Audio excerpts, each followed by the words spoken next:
Nah, jadi ini teman-teman ya, ini adalah perangkap lebah trigona yang aku pasang di hutan. Tepatnya aku gantungkan di pohon durian ya teman-teman. Jadi cara pasangnya, cara menjebaknya seperti ini. Lubang masuknya aku arahkan ke bagian selatan ya teman-teman. Buat siapapun kalian di sana yang ingin mencoba masang perangkap jebakan lebah trigona atau lebah kelanceng, seperti inilah cara pasangnya. Usahakan pintu masuknya jangan sampai menghadap ke arah matahari langsung ya teman-teman. Dan cari pohon yang untuk menggantungkan perangkap ini di tempat yang pohon-pohon yang agak teduh, jangan terlalu terkena sinar matahari.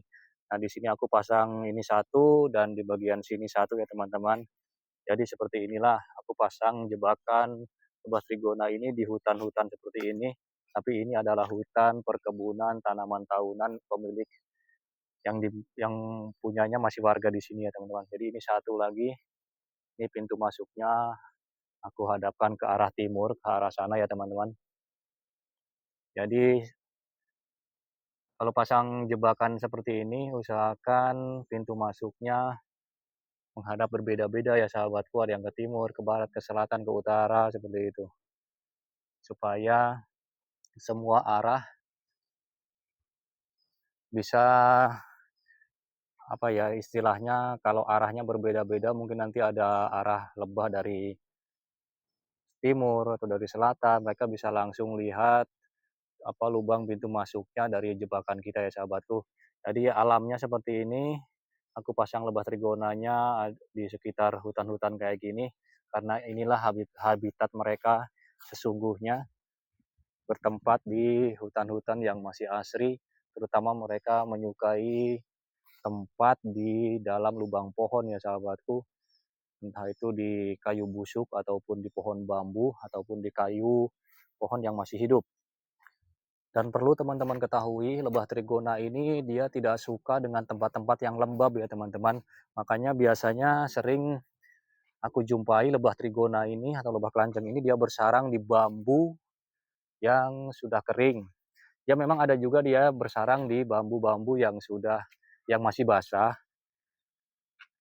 Dia sering terdapat juga di bambu basah.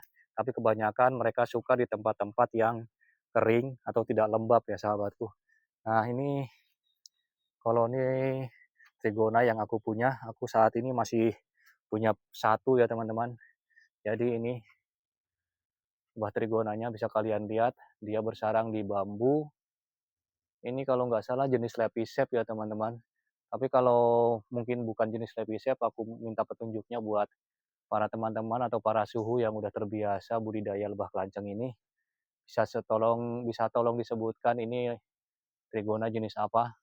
Karena aku juga masih pemula untuk budidaya ini, masih dalam tahap pemasangan perangkap di awal-awal ya teman-teman.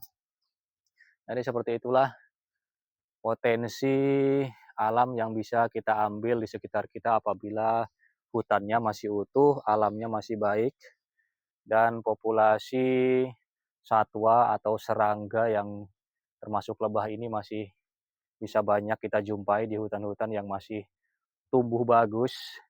Karena seperti inilah habitat mereka yang mereka inginkan ya teman-teman.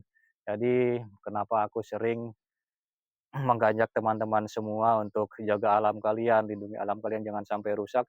Seperti itulah teman-teman. Karena banyak manfaat dan potensi serta hasil yang bisa kita ambil dari hutan yang masih asri. Entah itu sumber makanan, ikan, lebah madu, atau buah-buahan, atau apapun banyak lagi di dalam hutan yang bisa kita jumpai. Jadi intinya seperti itu, tetaplah lindungi alam kalian, sebisa mungkin pertahankan apa yang Tuhan sudah berikan, jangan membabi buta, menghancurkan hanya demi kepentingan sepihak, karena kepentingan sepihak yang disertai perasaan egois itu hanya nikmat di awal tapi sengsara di akhir teman-teman. Oke, semoga bermanfaat. Salam pecinta alam dimanapun kalian berada.